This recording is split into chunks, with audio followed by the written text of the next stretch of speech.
Innal hamdalillahi nahmaduhu wa nasta'inuhu wa nastaghfiruh wa na'udzu billahi min syururi anfusina wa min sayyiati a'malina may yahdihillahu fala mudhillalah wa may yudlilhu fala hadiyalah. Asyhadu an la ilaha illallah wa asyhadu anna Muhammadan abduhu wa rasuluhu alladzi la nabiyya ba'dah amma ba'du. Faqala Allah Ta'ala fil Qur'anil Karim, a'udzu billahi minasyaitonir rajim.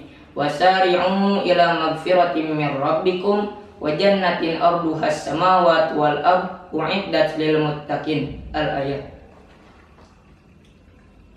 Alhamdulillah, kita masih bisa diberikan kesehatan yang dimana kita sedang diuji oleh Allah Subhanahu wa Ta'ala untuk melaksanakan saum Ramadan. Pada kesempatan kali ini saya ingin menyampaikan sepatah dua kata tentang qiyamul Ramadan, atau bisa yang terkenal ialah sebutan dengan sholat taraweh. Maka qiyamul Ramadan ini disebutkan di dalam Al-Quran surat Al-Muzammil ayat 2 yang berbunyi qumil laila illa qalila, yang dimana artinya bangunlah untuk sholat pada malam hari kecuali sebahagian kecil. Di dalam Ramadan, atau bisa disebut qiyamul lail atau tahajud atau witir atau disebut juga sholat taraweh, masuk dalam rangkaian sholat lail ataupun sholat pada malam hari.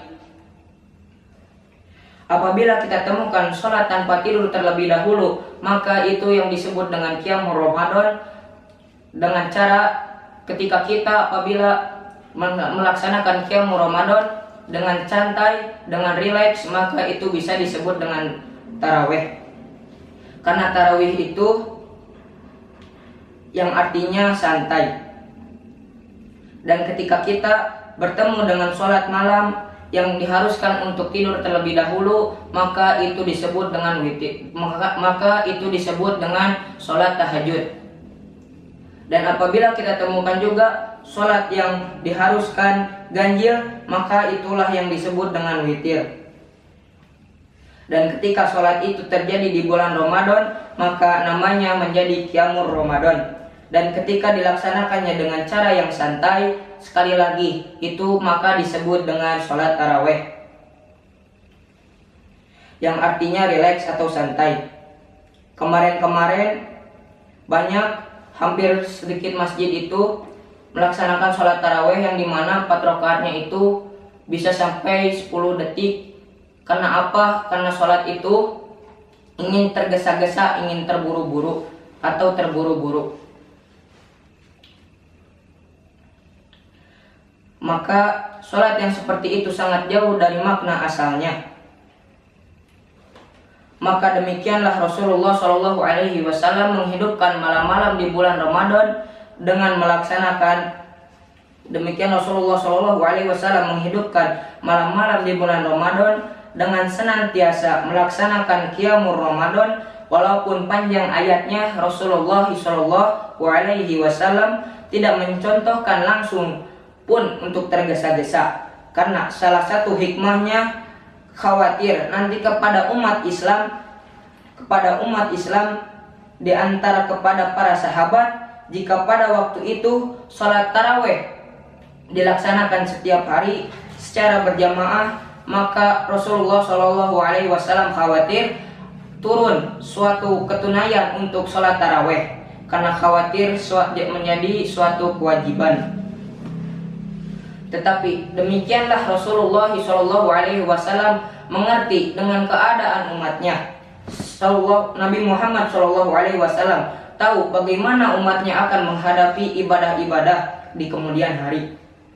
Tetapi meskipun sholat taraweh itu menjadi sholat yang sunnah, tetapi kita harus